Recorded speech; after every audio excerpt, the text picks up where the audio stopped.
Good morning, everyone. Welcome to this webinar. You're here to see the webinar titled Empowering Concussion Recovery, Tools, Strategies, and Stories for Healing. My name is Taran. I'm one of the knowledge and research leads here at the Center for Innovation in Campus Mental Health. If you're here for the first time, welcome. And if you've been here before, welcome back.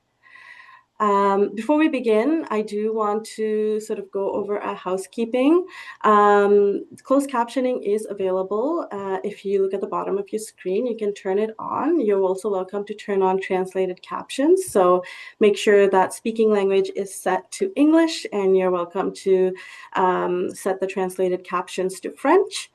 The chat is available for discussions, thoughts, and reactions. We hope that we can all play a role in ensuring that this space is respectful and kind to our speakers, facilitators, and our attendees.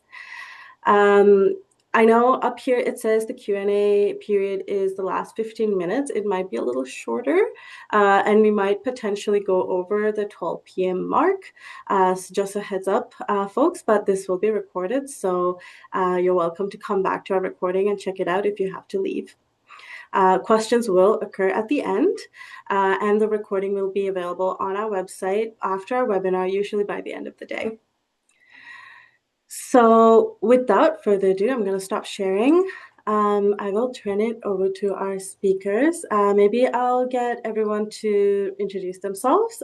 Judy, you can go ahead first. Hello, everyone. Thanks for joining us this morning. So my name is Judy Gargaro, and I've been working in the space of brain injury and spinal cord injury for over 35 years. I started as a clinician, and then I got into clinician research, and now I'm doing program evaluation, quality improvement, and implementation of best practices. And I'm sort of here today officially in my role as Neurotrauma Care Pathways initiative and the Living Concussion Guidelines. And Ryan and Seth, do you want to introduce yourselves now, or when it's when I finish doing my remarks? We can go now. Yeah, so I'll just introduce myself first. So I'm Ryan Sutton. I'm the co-founder and executive director of the Headsup Concussion Advocacy Network. Seth and I have been doing this work for 9 years now. Working in the concussion space. I do education, research, and awareness. I also work with Rhea Health, which is a startup out of the University of Toronto that does active recovery through an exercise-based app. And I also work with the Peterborough Family Health Team running a project called the Peterborough Athletics Concussion Awareness, which does localized concussion awareness and education initiatives across Peterborough. Yeah, and I'm the other co-founder. My name's Seth Mendelson. I'm also the creative director and education program lead. And, we'll talk a lot about our story and how we started Heads Up Can, but I'll pass it over to Judy because I know time is pressing and she's got some amazing things to share. Thank you, Ryan and Seth. Okay, so I'm just going to share my screen super quickly. And I realized I didn't reset to the first. There we go. Okay, so in terms of land acknowledgement, I'm not going to read this, not because I don't think it's meaningful to read it, but I think I want to draw your attention just to the last paragraph that, I think there are lots of challenges and discrimination that can exist in healthcare towards persons with Indigenous background, as well as other equity-seeking groups. And as system evaluators and planners, it's our responsibility to identify and implement mechanisms to provide equitable and culturally sensitive care. So in terms of disclosures, you've heard our disclosures. I am a member of the Heads Up Concussion Advocacy Network board, and I have an employment relationship with UHN. So what I'm hoping, I'm supposed to start my timer so I can keep track of what I'm doing here. There we go. So what I'm hoping is at the end of this session that you're going to understand and be able to describe the overarching framework and features embedded in the ideal care pathway after concussion, and understand some best practices of concussion care, and understand how to distinguish between high quality resources and treatments versus those lacking strong evidence. So I'm going to be presenting some data that I've received through ICS, and they get funding from the Ontario Ministries of Health and Long-Term Care. And these are our interpretations on our committee, and no endorsement by funders or data providers is intended or should be inferred. So I usually start off by asking people how many people sustain a concussion every year in Ontario. And the numbers I'm about to show you are where it's been an MD that's diagnosed it and it has hit administrative databases. So if somebody has a more informal diagnosis, that won't be counted. And there's also lots of people thinking specifically of intimate partner violence, where those concussions and brain injuries are probably not going to be in the system either. So the ones we know about, it's about 175,000, and to our best estimate, about 20% will go on to have persisting symptoms. So that's about 35,000 people a year in Ontario. And if we look at how people get a concussion, it's easy for people to say sport, especially in a youth population, but actually it's falls. And this is looking at across the lifespan, looking at the incidence, you can see 30% are falls. And if you're astute, you'll see that 41% are unspecified. And that just goes to show you how terrible our data collection is. But even when we are able to look at better data collection, falls are still the #1 cause. And if you're interested in some stuff about fall prevention, I've got a link there to Parachute. And I should let you know that I'm happy to provide you with these slides after this talk. So if there's links and things here, you don't have to worry. So care quality varies for traumatic brain injury because there's persistence of myths about concussion, myths around diagnosis, management, and recovery. There's lack of publicly funded post-acute assessment and follow-up care across all regions, but it's much worse in northern and rural regions. There's really a lack of navigation to appropriate services, and the care model and the access you get is really determined by funding. So if you have insurance coverage, that's going to be better off than if you're reliant on the public system, right? So rural and northern areas are definitely more disadvantaged, and all of these variations in care get magnified for anybody who's part of a traditionally marginalized group. So that's the scenario we found ourselves in. So we were funded by the Ministry of Health to develop best practice care pathways. So we have an interactive website. I'm not going to spend a ton of time going on that detail. You're welcome to go there. And if you have any questions, you're welcome to send me an email. But this was something that we collaborated with quite a few key partners, and we were really focused on being evidence-based. And I have to say, by evidence, I mean research evidence, clinical evidence, and lived experience evidence. We didn't just stick with research evidence. And we established essential building blocks of care that need to be present at each stage. What makes our model a little bit different is that we have a focus on considering equity at every stage along the way, and that we are really value team-based primary care. So, all right, so this is a little bit what the pathway looks like. And like I said, I'm not going to go into detail on this in this talk because that's not the purpose. But each of these essential building blocks of care is grounded in clinical best practice guidelines. And so the idea is that when these essential building blocks of care are implemented, all those letters there you see A, B, F, E, and G on the screen, that those are current gaps in the system, and that those gaps will be eliminated. And we also developed quality indicators that are companion to this so that we can evaluate how well the system is doing. So that's a little bit about the care pathways. And again, the focus on equity considerations being there across every stage of care. So the gaps in the concussion pathway, this is a lot of content. I'm not going to read it. The point of this slide is actually for you to see that there's all 4 colors represented, that there are gaps in concussion pathway at each step along that way of acute, pre-acute, acute symptom management or rehab, and living in the community. So that's really your take-home message here. And concussion has specific challenges in how we assess it. So there are a lot of challenges in making an objective diagnosis. Biomarkers are not ready. So basically it's what we call a clinical diagnosis, and that raises some challenges.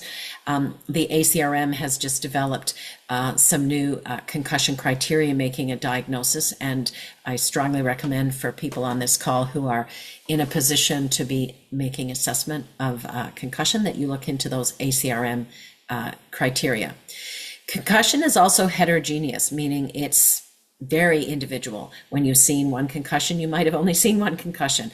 And so that makes it further challenged across the pathway of care. There's really a lack of publicly funded multidisciplinary concussion clinics. And so this is a problem for many, many people.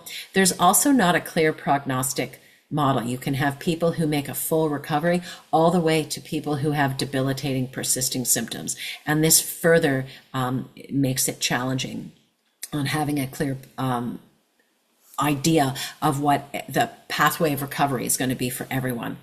And there's also a wide diversity of providers treating concussion patients. So this further complicates getting some sort of standardization into the healthcare system. So again, super crowded slide, not expecting you to read everything here, but this is a pathway or a decision tree that we have available as part of the Living Clinical Practice Guidelines, and the link is down there at the bottom of the slide, that sort of goes through a bit of a process. And you'll see that not everybody is going to need an interdisciplinary clinic. That's not the default position, but there needs to be there's still a need for patients to get knowledgeable and appropriate care when they need it.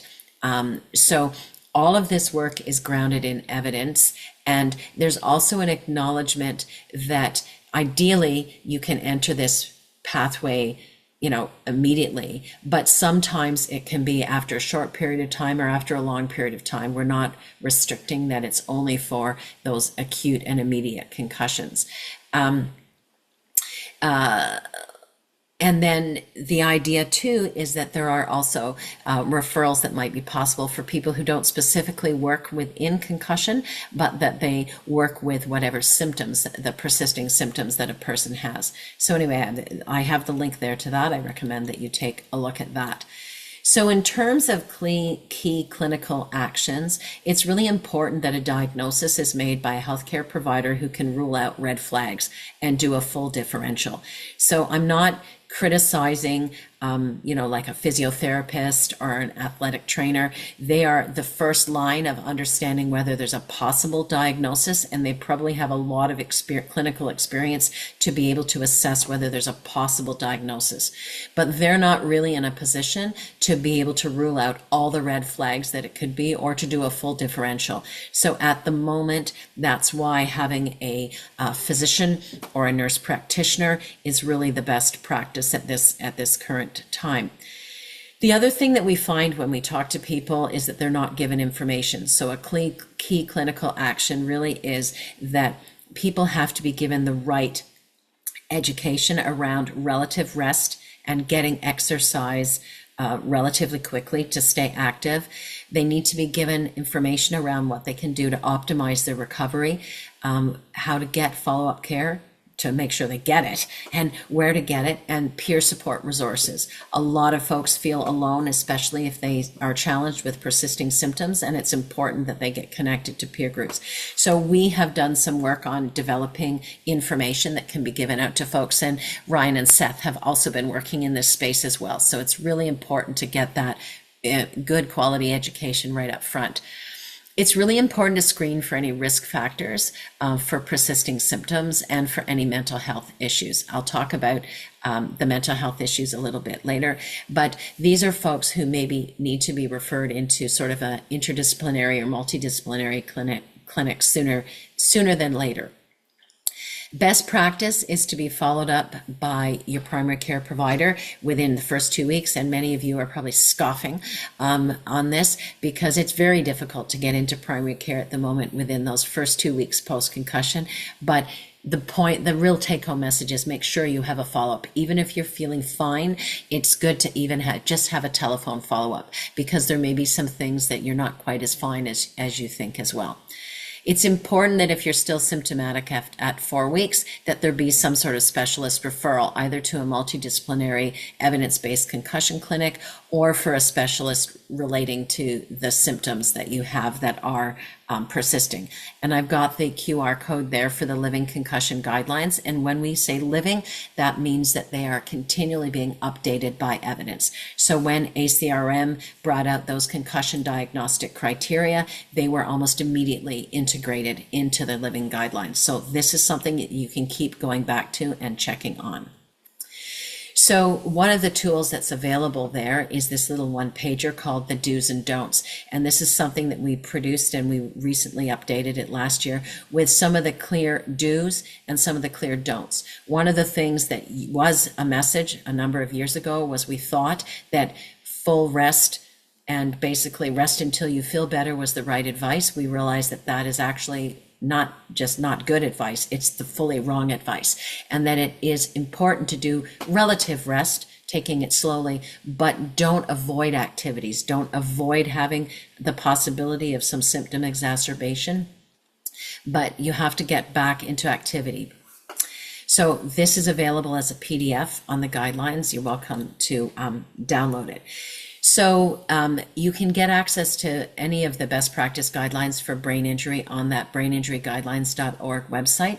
There's pediatric concussion, adult concussion, and moderate to severe brain injury. All of them include recommendations. They include tools and resources, content specifically for patients and families. And our focus is really on being user-friendly, and we're constantly making edits to improve on that. The other thing that I spend a lot of time when I'm working with folks is comorbid conditions often have their own pathways. Mental health has its own pathway, cancer, diabetes, all these other health conditions, indigenous health, they have their own pathways. And so it's possible that you may need, if you're someone who's experiencing ongoing concussion symptoms, you may also need to be on a pathway of care for whatever comorbid condition you have. Depression and anxiety, there's not a special brand of those things for concussion, so that depression best practices and anxiety best practices are still beneficial for folks who are experiencing persisting symptoms after concussion.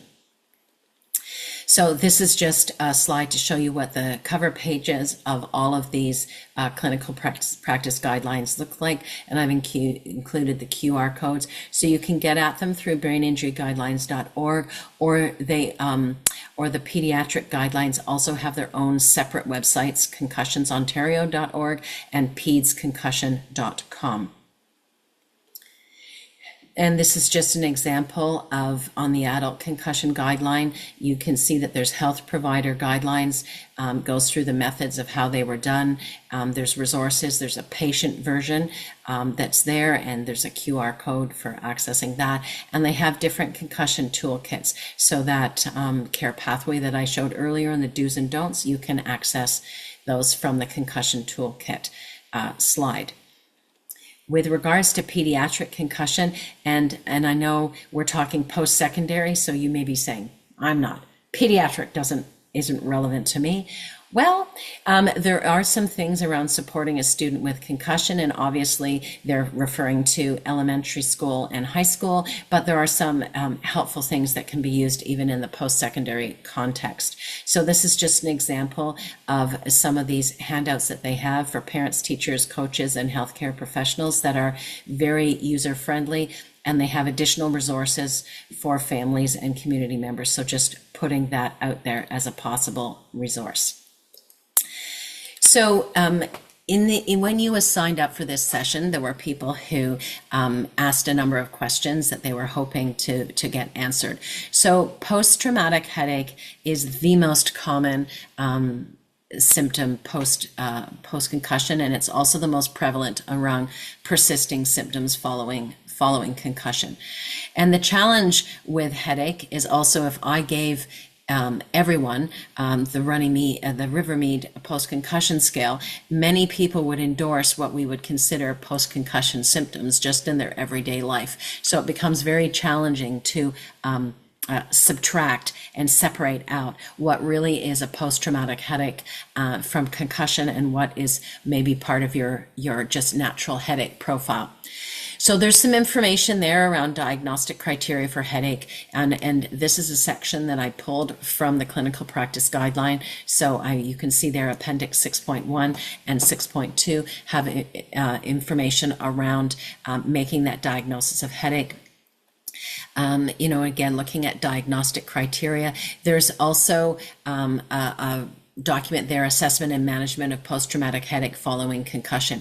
And so this is designed to be evidence-based and very user-friendly. One of the challenges that people get into is that they really get dependent on analgesics or medication, acute headache medications.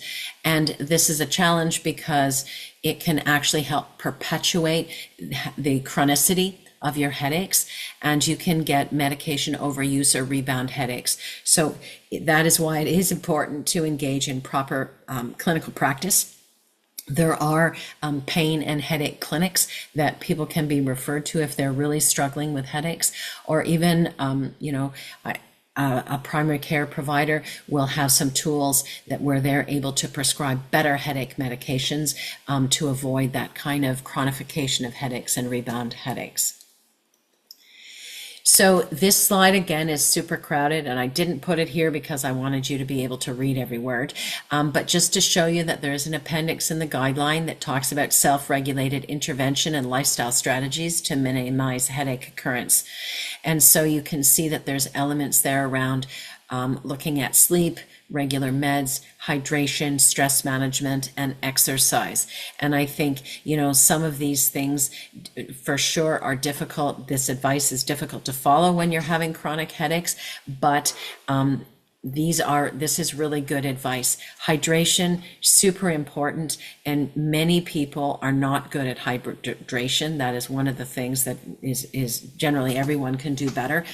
And exercise, again, it's hard to think about doing exercise if you have a brutal headache, but getting some form of activity, even if it's not very many minutes, is part of that process because that helps with stress management. It'll also possibly help with your sleep hygiene.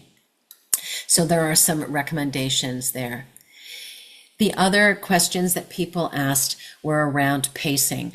How quickly should people get back to school? How quickly should people get back to their activities?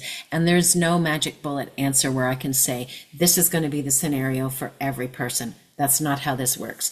But as part of the guidelines, there is some information around pacing. And this is a much larger document. I just abstracted a couple of sections from this. And the basic idea here is to not fear your symptoms, but is to be able to engage in activity. It's important to engage in activity, but when you get symptom exacerbation, to note it, to back off on the activity. The symptoms should resolve, and then you can go back and sort of pace yourself, have a sense of what's exacerbating the symptoms, and then how long it takes to resolve, and to sort of gradually sort of build up so that you can get into a long-term activity goal where exacerbations, are all very manageable. And so there's a lot of good information that you can do around pacing. And again, I'm a big believer in pacing. So it's not full rest and it's not full test, but it's doing things within limits and understanding your limits. But it is important to get back to living your life. The research very clearly says that isolation and not getting back to life and fearing your symptoms is not a good strategy. Because what can happen is you can end up in a vicious cycle. And so this is one of those things where, and I'm sure for those of you who are either currently in a state of persisting symptoms, or if you've had persisting symptoms or worked with people with persisting symptoms, you see how quickly this vicious cycle can get started. And it's really essential to sort of circumvent this and to not get yourself in that situation. So you have to be respectful of your symptoms, but not fearful. The other thing that we have to realize is 0 is not a realistic number. Like I said at the beginning, many people would be able to endorse concussion symptoms just in their everyday life. And so getting yourself to 0 headaches or, 0 problems with your mood regulation or your concentration or all these things, that's not a realistic thing. So that it's this idea of working within your symptoms and getting yourself back to activity. Remember that your symptoms, are also nothing but a signal. So sometimes too much focus on your symptoms can help get into this vicious cycle. So the idea is to focus a little bit on the positive about what you can do. So that's why some of those strategies of those self-regulation are important. So again, not focusing on the fact of I'm not able to sleep, but focusing on those good sleep hygiene activities and focusing on the things that you can do. So it's kind of turning it around where your attention is not on the symptom, but on the strategies that you're using. It's also an important message that recovery is possible and likely.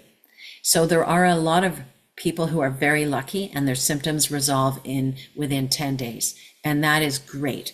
But there's other people where it takes longer. But people can get to a place where they can live with their symptoms if they have persisting symptoms that are mild, and they can get back to activity. So they can be in a recovery state. And I think it's pretty easy for people to get discouraged when they're experiencing symptoms that they're never going to get better. And really the message is that recovery is always possible and it's likely.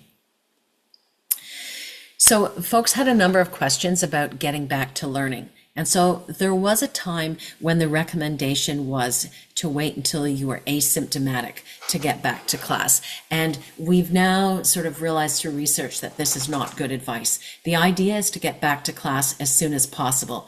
Isolation and disengaging from your commitments and your activities and your social circle and network is a much bigger risk. So you don't have to do everything all at once when you go back to class. It may be that you're just going to class and listening, and you're not taking notes, and you're not really worrying about whether you're learning anything. You're just there.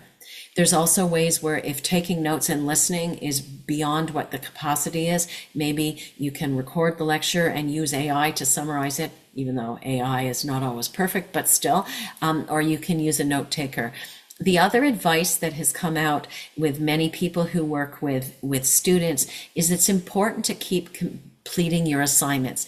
And for some folks, this may seem incredibly daunting, but not doing anything towards assignment completion is really getting people digging into a better hole. So there may be a bigger hole, sorry. So there may be accommodations that are needed. So it may not be the full assignment, but it is important to be doing something. This is my main message here. If you can't get back to full participation as a student, it's important to be doing something and to have some accountability for your learning. That's where accommodations can come into play, but it's important to do something because, again, isolation and disengaging is a much bigger risk.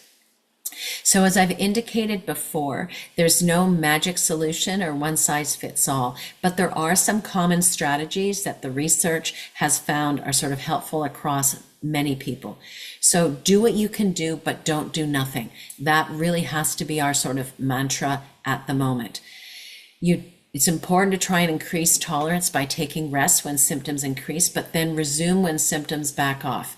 Again, this is this constant balance of trying to just put your body in a state of being able to tolerate more things.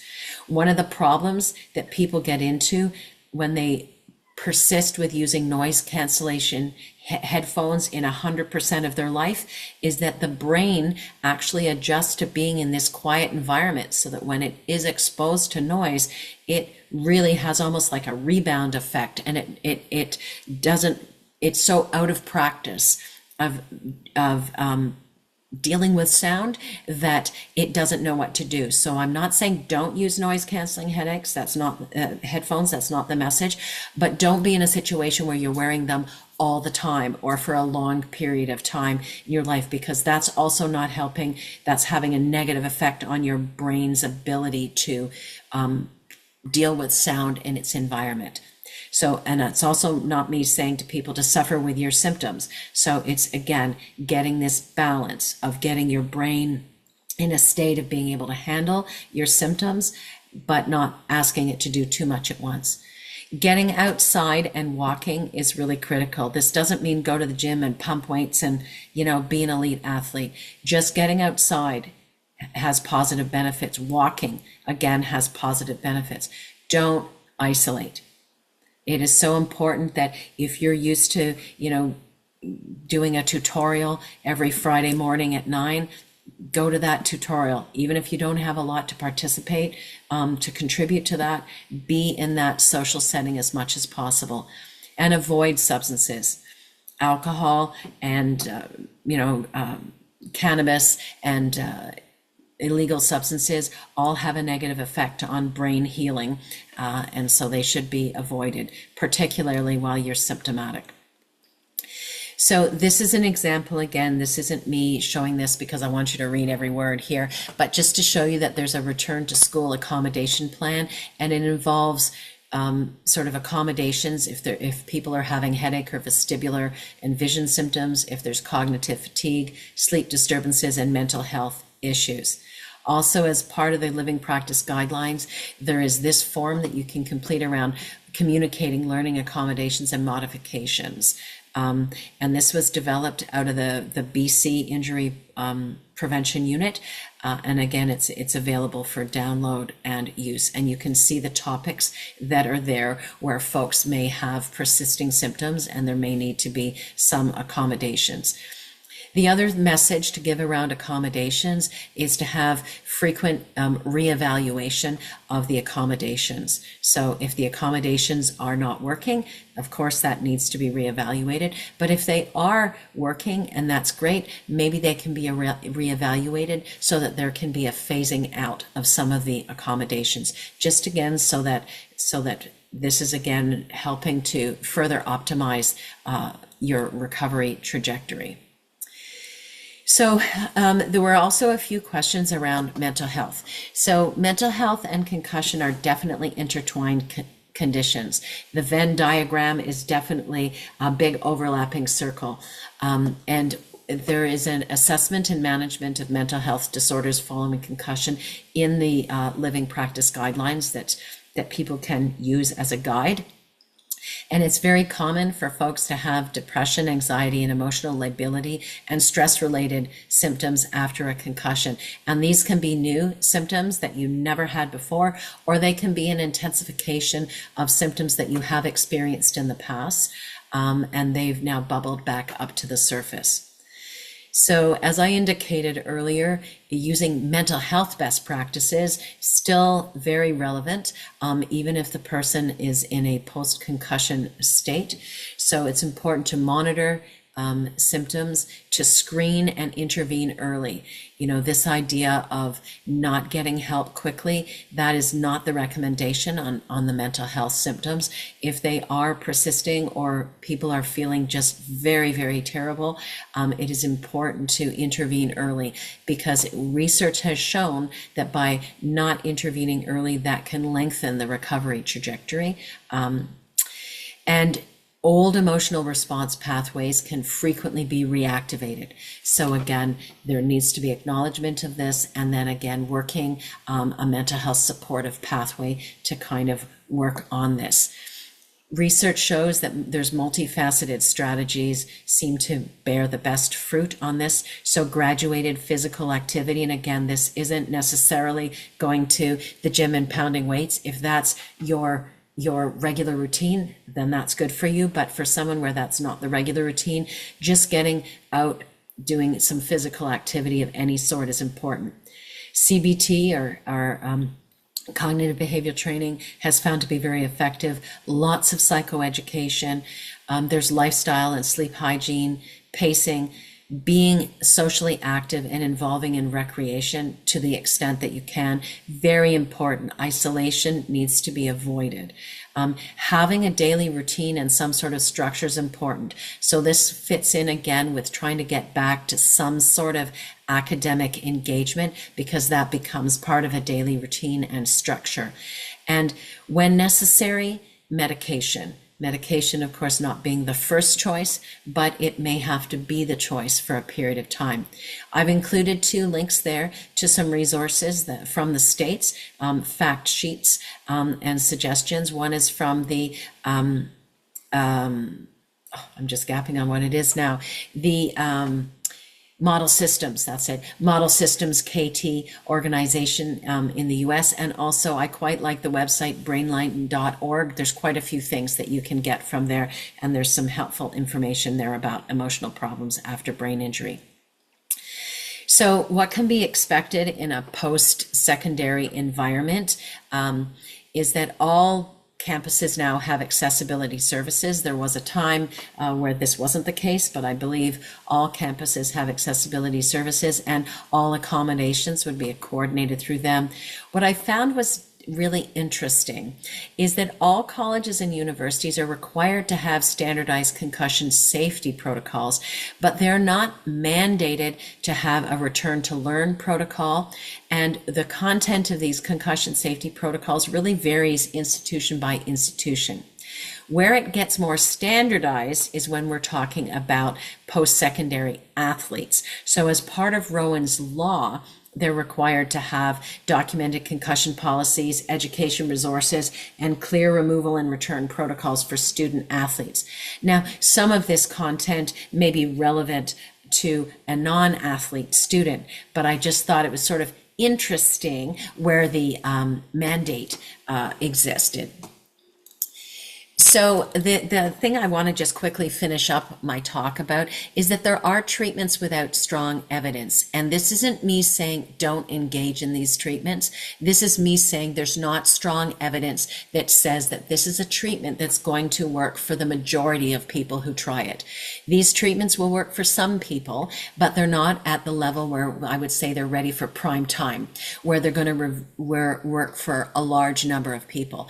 So it is important that, especially if people are suffering with their concussion symptoms, they're very vulnerable and that they may want to engage in anything that might possibly work. And it's important to understand that these are things where there is some evidence, but it is not consistent that it's going to work for everybody. So just to understand that and to approach with caution.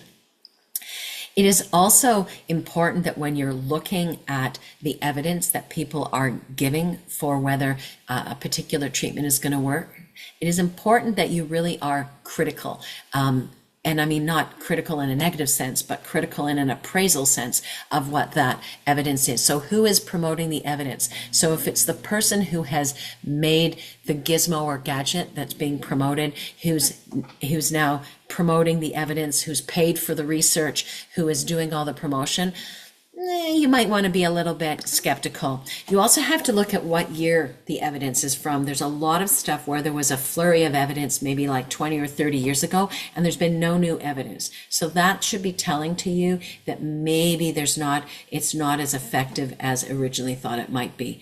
It's also good to look at how many people are doing research on this topic. If there is only one group in one spot doing generating evidence on something that's supposed to be a concussion treatment, that also doesn't bode well for it having good generalizable effect. The other thing that's important is to look for where there's evidence where the treatment did not work, and to look at maybe some of those circumstances where it didn't work. So again, you can balance when it worked and when it didn't work. Looking at study design is important. So when people present case studies, that is an important start to doing research. But to me, that's not the finished state where you will say, because I have a number of cases where this has worked for, this is now good to be used for all. Right? It's important to understand if there's a comparison group and how they recruited participants into research. Is the research about everyone who walked in the door, or have they only cherry picked the people where the intervention worked well to present in the article? You know, again, how are they assessing if the treatment's working? Is the person who has a vested interest in the treatment doing the assessment? Are they arm's length? Is it free from bias? So these are all things that you have to critically appraise all evidence, not just for the things without strong evidence. It's really important to be thinking about this, because particularly when people are suffering, they're extremely vulnerable for a good sales pitch, for sure. So I borrowed this slide from Dr. Sean Marshall. He's the head of the group that looks after the living concussion guidelines. And, you know, when you're looking at a treatment that might not have strong evidence, you have to look at what the harms might be. So there are direct harms, where you could possibly have an adverse effect, or it could create complications. So you have to be aware of the possibility for that. And then there's indirect harms where, you know, it may be that it's just going to be financial harm. It may be very expensive, or if you engage in a non-evidence-based treatment, it may delay your ability to start an evidence-based treatment. There could be the harm of unrealistic expectations, the harm to evaluating future potential treatments, and it's this harm of the fact that you have this, that if you were to do a treatment, then everything is going to miraculously be better.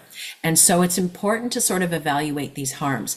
And just to be fully transparent, I'm not against treatment that don't have strong evidence. I myself have engaged in alternative treatments where I assessed all of the harms and realized it was either going to not work or work for me. It wasn't going to cause me harm. So the worst that was going to happen is it wasn't going to work, and I was going to be lighter in my wallet.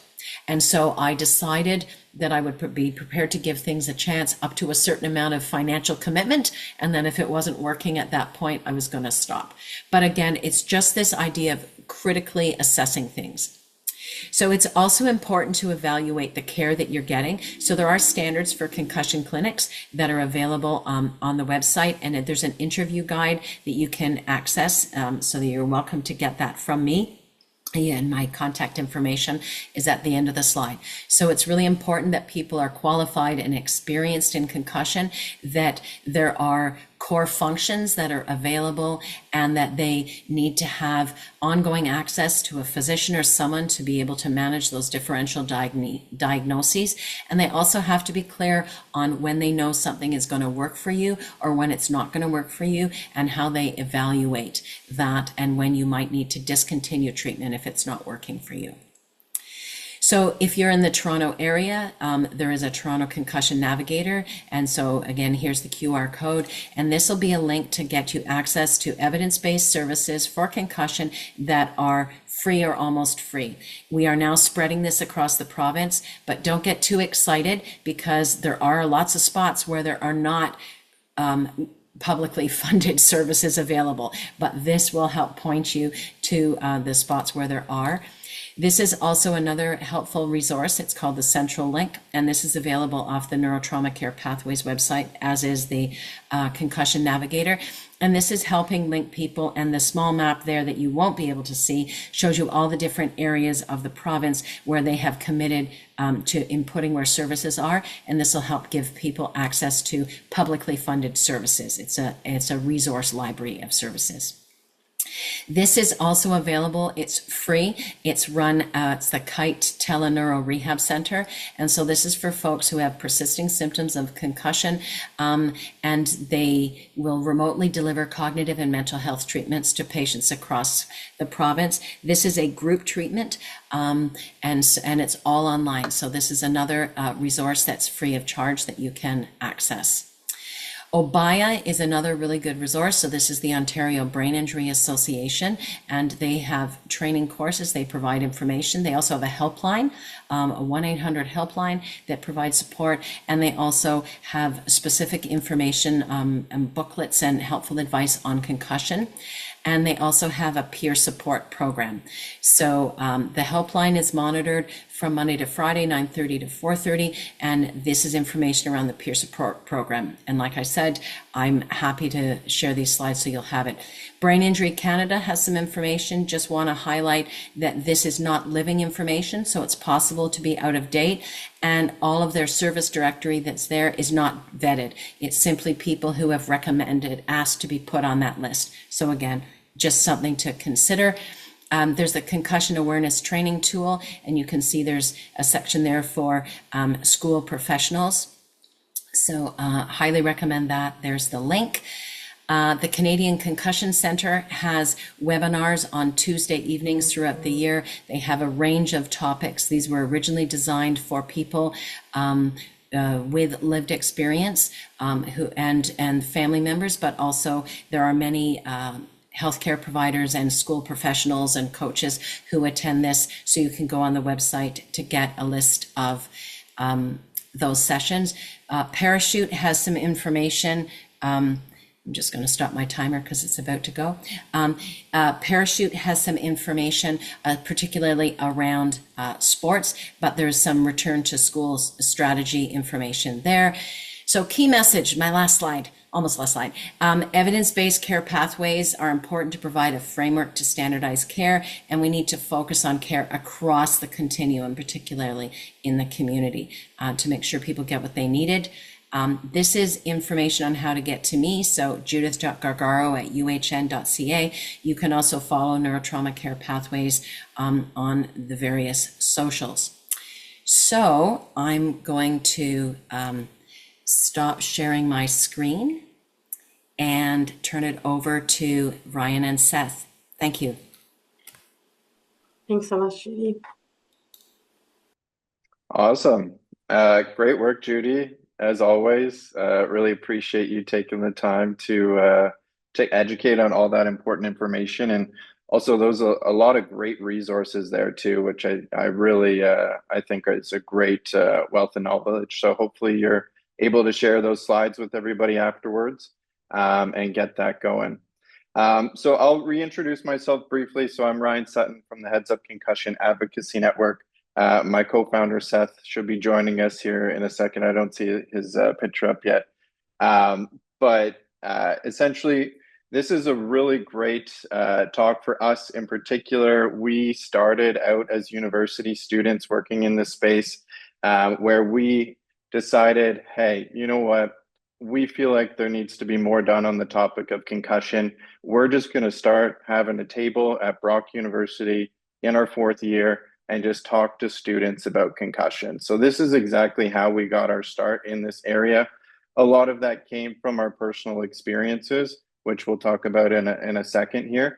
But essentially, we started out at Brock University in 2017, where we just started a social purpose brand, and we wanted to donate money to concussion research, specifically to the Canadian Concussion Center, which Judy actually just highlighted there at the end. And we spoke to students all across our university, and we just asked them one simple question. Do you know what concussions are? And do you know that they can be linked to mental health? We were so surprised, especially back then in 2017, that many students didn't even know what a concussion was.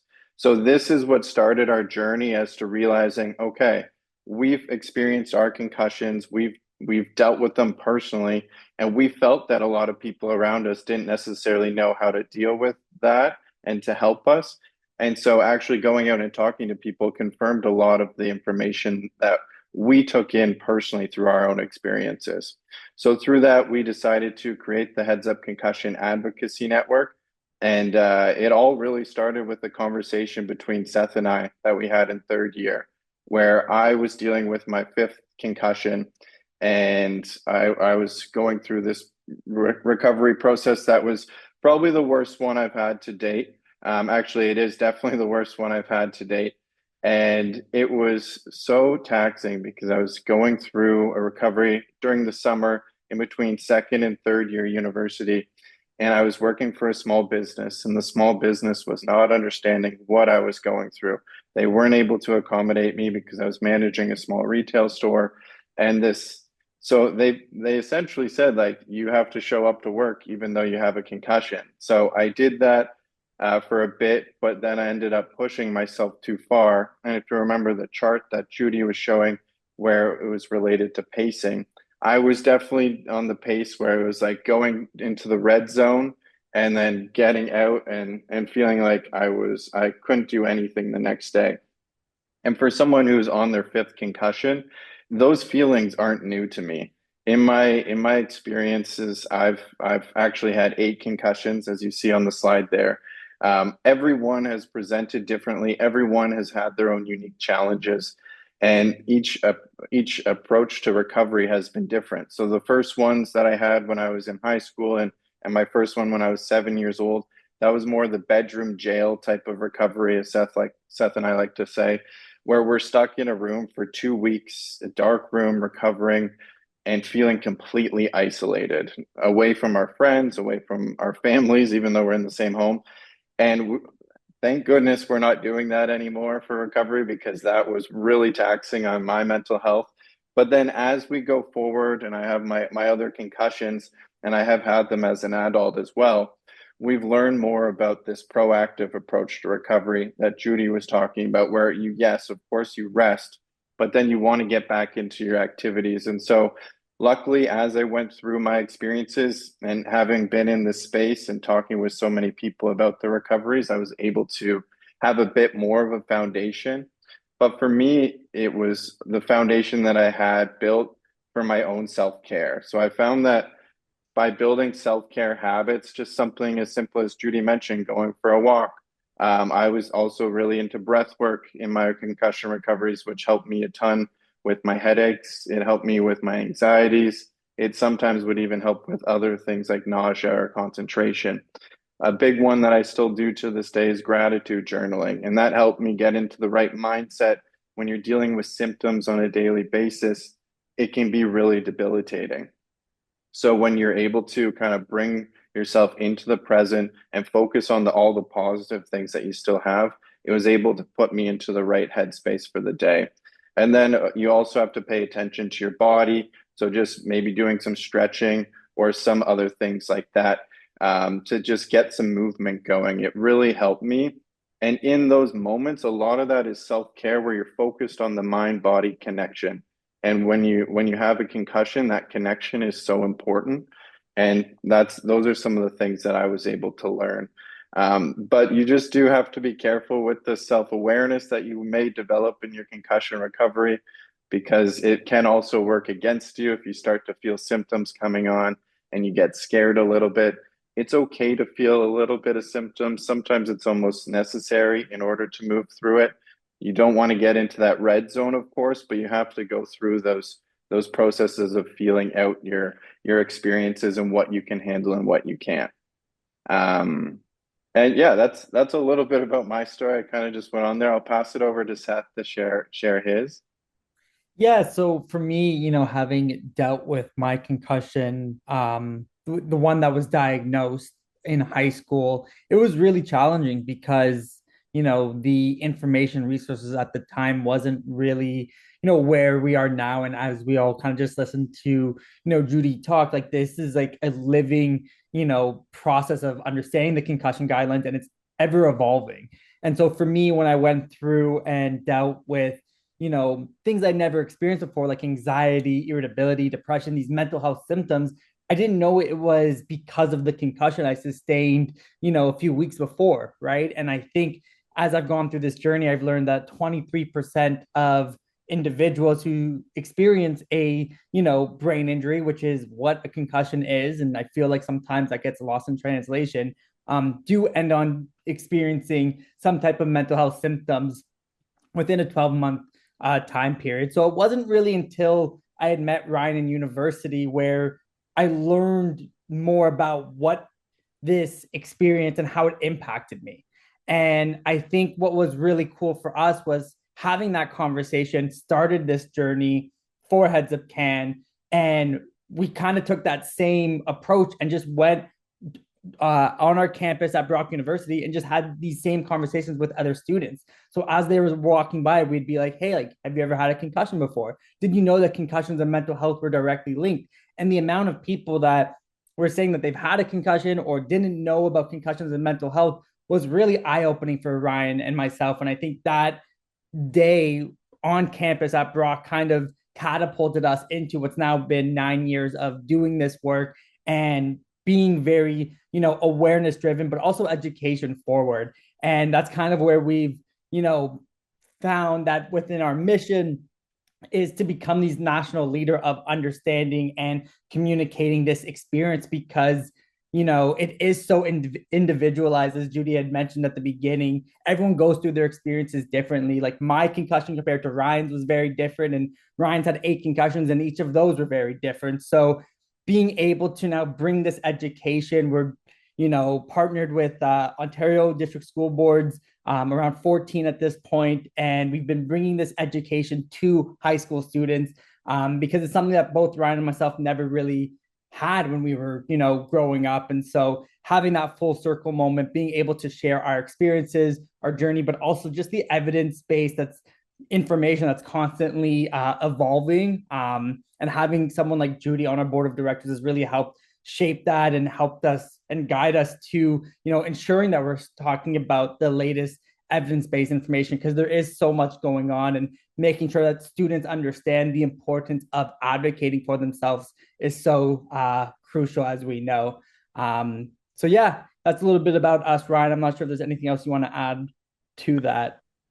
No, I think, and just in the interest of time, really just to summarize the work that we're doing right now, we do concussion education in schools. We are trying to get into universities again and be more involved with university education as well. And we also do a lot of, or a growing amount of research, some focused on the lived experience of individuals, and then also some getting into more program development work as well. And yeah, we're always looking to connect with new people and to learn from others as well. So if there are anybody who would like to get in touch with us or work with us, please reach out. We would be happy to chat.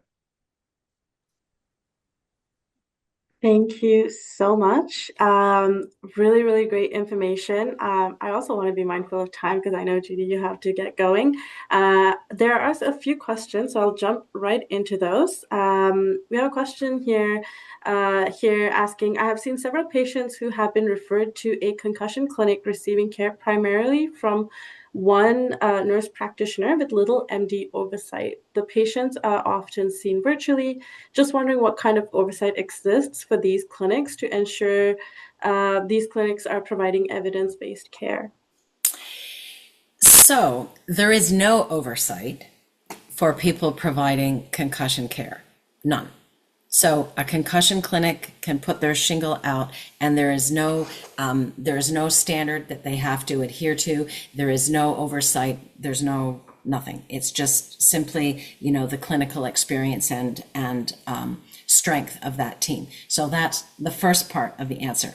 The second part is there's many nurse practitioners who are extremely qualified and appropriate to provide care for people after concussion. So, in terms of the people who right now are qualified to diagnose concussion, it is a physician, medical doctor, nurse practitioner, and a neuropsychologist. So to me, the fact that the care is being overseen by a nurse practitioner, that's not necessarily a red flag. It just depends on the skill set and the experience of the nurse practitioner and the other possibly allied health team that person is able to put together depending on the symptoms of the person in question. So I think that answers the question. Thanks so much, Judy. I have another question asking, is there a lot of research around autism and concussions and how this may look different? Really good question. And that is 100% not my area of expertise, but I'll make a note of it. I expect that anything to do with neurodiversity, probably there's people looking at the incident of concussion, but I don't know. Thank you for that. Somebody else has asked, and maybe this might be the final question potentially for Judy, but if folks want to ask questions from Ryan or Seth, we can hang back. Concussion protocols at post-secondary institutions were mentioned. Can someone provide some details on what is recommended? So, certainly through the guidelines, they give some suggestions of what should be included in a return to protocol. There's no standardization. Rowan's Law gives some suggestions. So again, it could go to that. Recall what I said, that there's no obligation for post-secondary institutions to have the same kind of protocol. If it was up to me, I would be like, we need some standardization. But I think the protocol has to involve proper assessment, proper reassessment, accommodations and support that include people doing activities and doing commitments, but also important to have that kind of reassessment and connection, just high level. So I really apologize, folks. I know I rushed that answer. I do have to go to another meeting, but thank you so much for asking me to speak today. I'm happy to speak to anybody. You can send me an email. I have already sent my slides to Taryn, so she has them. I'm happy to have them circulated. And again, thanks, of course, Ryan and Seth, for all your good work. Thank you very much. Thanks, Judy. So much, Judy. And folks, as Judy mentioned, she has sent me the slides, and I will put it up on our website, and I will make sure that link is sent to you tomorrow. I could jump in on that last question just about the protocols, just to add on to what Judy was saying. As she mentioned, there isn't necessarily a standardized one for all, but I guess some things that I've seen and also just would advocate for would be, you for sure obviously have to get diagnosed, get assessed, and get the documentation for a concussion. Once you have that, you want to connect with your professors and people in the faculty as soon as possible, ideally. The professors will typically have different interactions with you and different tolerances for who's going to accommodate what. And so you have to be mindful that it's not going to be a standardized thing unless the faculty itself is doing that for you. After you do that, you can definitely connect with any type of campus support. So I know there's different wellness hubs or mental health or student accessibility services available. They can help you with those types of things as well, and maybe even be an advocate for you. But the biggest thing that I would probably end with there is, unfortunately, you do have to advocate for yourself. Maybe not unfortunately, but that is the biggest piece. If you're not advocating for yourself, it's very hard for others to even know what's going on with you, especially in a university setting. So you have to continuously ask for that help. And even if you feel like you're not satisfied with the help, continue to ask and advocate for yourself, because there is always more that they can do for you, especially if you are struggling. Thanks for that.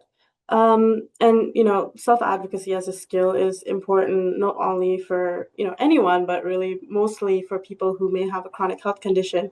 Do you recommend any other skill building for people who have concussions that you think would be beneficial based on your lived experience or the work that you do? Yeah, I think I kind of mentioned a few of them. So it's a lot of the self-care habits. So it's building your own, I wouldn't say routine. You don't have to do it every day, but building a toolbox of sorts that you can go to when you're not feeling the best. So for instance, maybe for you, if you feel like you're just really down and which is relatable to concussion, maybe you know that you can go and take a hot shower or a cold shower. That'll wake you up, right? It's just finding those different things that, and accounting for all of them, and making sure that you have a list. You can make an actual list on your phone in the Notes app, like things that I can do to make me feel better. And then you do those things. So as I mentioned, for me, it's going for walks, being in nature. Breath work was a big one, especially for one of my concussion recoveries. I swear that helped me the most. If I had any type of modality help me. And journaling is always a great one, stretching and movement. And just having those things to fall back on is very important. Just adding those tools to your tool chest. Yeah, I think just to build onto that, mindfulness is, I think, just a great tool to have for anyone in life, but especially when you're dealing with, a brain injury, and a lot of these symptoms can be overwhelming. A lot of what Ryan said, I think, can be very valuable, but it's also having the mindfulness to understand where you're at and meeting yourself where you're at. So like understanding your symptom threshold is a big thing for people with concussions, because we do want to, be able to push a little bit and see that if we can go for a walk, or maybe trying to go for, a stationary bike, or do a little bit more work in school. Like, you want to be able to kind of push yourself and see where your threshold is. But if that, 15-minute walk start to cause symptoms, then it's about, okay, let's maybe try just a 10-minute walk the next day, right? And a lot of that has to do with that mindfulness piece, because you kind of have to meet yourself where you're at, which can be really challenging, especially for students and student athletes, because they're constantly trying to grow and progress and be the best that they can be. And when something as invisible as a concussion occurs in terms of the symptoms, it can be really demoralizing at times. And so that mindfulness piece, that self-care piece, is so crucial for anyone going through this journey. And I know it helped both Ryan and myself. For sure. Maybe I'll end it off with a final question here. We talked about, Orion, you talked about your experience with working and trying to get your managers to understand what you're going through, and them not understanding that, and the stigma around concussions and any sort of invisible condition. How do you think is best to sort of start that conversation, one for the general population, or two, like with somebody, let's say a loved one, who is not really understanding what you're going through? That's a good question. I think loved ones may be a little bit different because you can maybe appeal to something in their life, right? So it's like, oh, remember when you were dealing with this and how difficult that was for you, and all of this, like, and how I was there for you. It would be nice if you could help me in this way now with what I'm going through. Or just, of course, educating is always important, right? You can send them resources, you can do all this. It is funny though that you would have to do that with a concussion, of course, right? So it's that added element.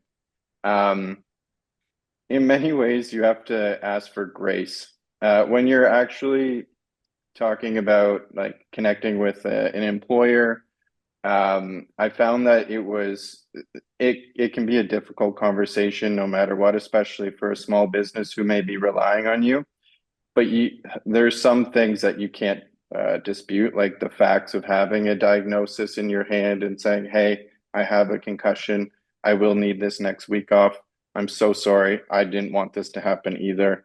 Um, and just being obviously understanding of their situation, but you have to also protect yourself, because I think something important that you could share actually is the better I take care of myself in the next 2 to 7 days, the better, or the faster and the better I can come back in the short term, right? So we always talk about this in our education. The first 48 hours and getting rest, cognitive and physical, is very important. After that, you want to gradually return to activities.